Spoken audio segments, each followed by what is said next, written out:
भोइसको भनौँ न जेनरिकको इतिहासमा पहिलोचोटि मैले अब चेलीले जितेको छ भनेको होइन। यो चाहिँ के भने अब यो चाहिँ एउटा वुमन इम्पावरमेन्ट पनि हो।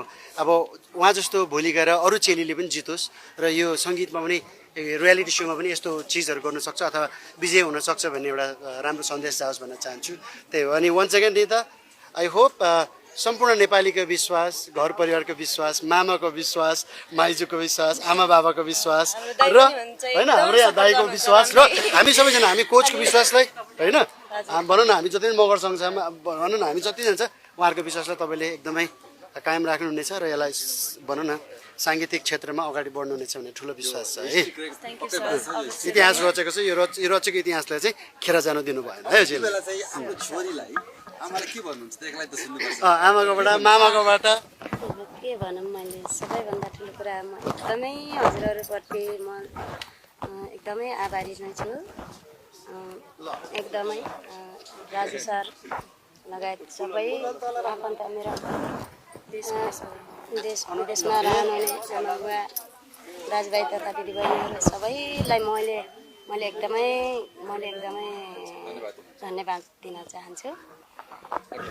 अब यति बेला अब सबैभन्दा मैले पनि भने सम्झेको कुरामा होइन, अब हातमा यो के हुन्छ कम्पिटिसन हो, प्राइज पनि छ, ट्रफी पनि छ होइन, कति गर्वको छ यो कति हो कति यो आजभन्दा अगाडि यो छुन पाउनु भयो यहाँ छ सुटमा पनि राखिरहँदा पनि यसो टाढाबाट हेरिन्थ्यो छुन चाहिँ। क्यासमा चाहिँ 15 लाख प्राइज त त्योभन्दा अन्य स्पोन्सरले धेरै गर्नुभएको छ। यो पैसा भन्दा पनि अरू मायाको प्राइज त छँदैछ होइन, तर पनि एउटा हुन्छ नि सुरुमा यो गर्छु भन्ने हुन्छ अब भोलिबाट होइन। त्यो क्यास प्राइजबाट के गर्ने मन छ, कतै केही प्लान गर्नुभएको छ?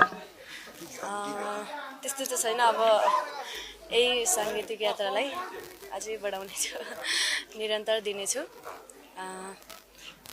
हजुरहरूको साथ सपोर्टले अवश्य पनि हराउन नदिनु होला मलाई। अब यो भनिरहँदाखेरि जस्तो हामीलाई तपाईँलाई देख्यौँ, अब अन्य 3 भनौँ न ट्यालेन्टहरू जो फाइनलिस्ट हुनुहुन्थ्यो, अब उहाँहरू केही हदसम्म त दुःखी पक्कै हुनुहुन्छ होइन। तपाईँलाई जित्दा खुसी त हुनु होला, तर उहाँहरू कम्पिटिसन हुनुहुन्थ्यो नि त, उहाँहरूलाई चाहिँ के भन्नुहुन्छ?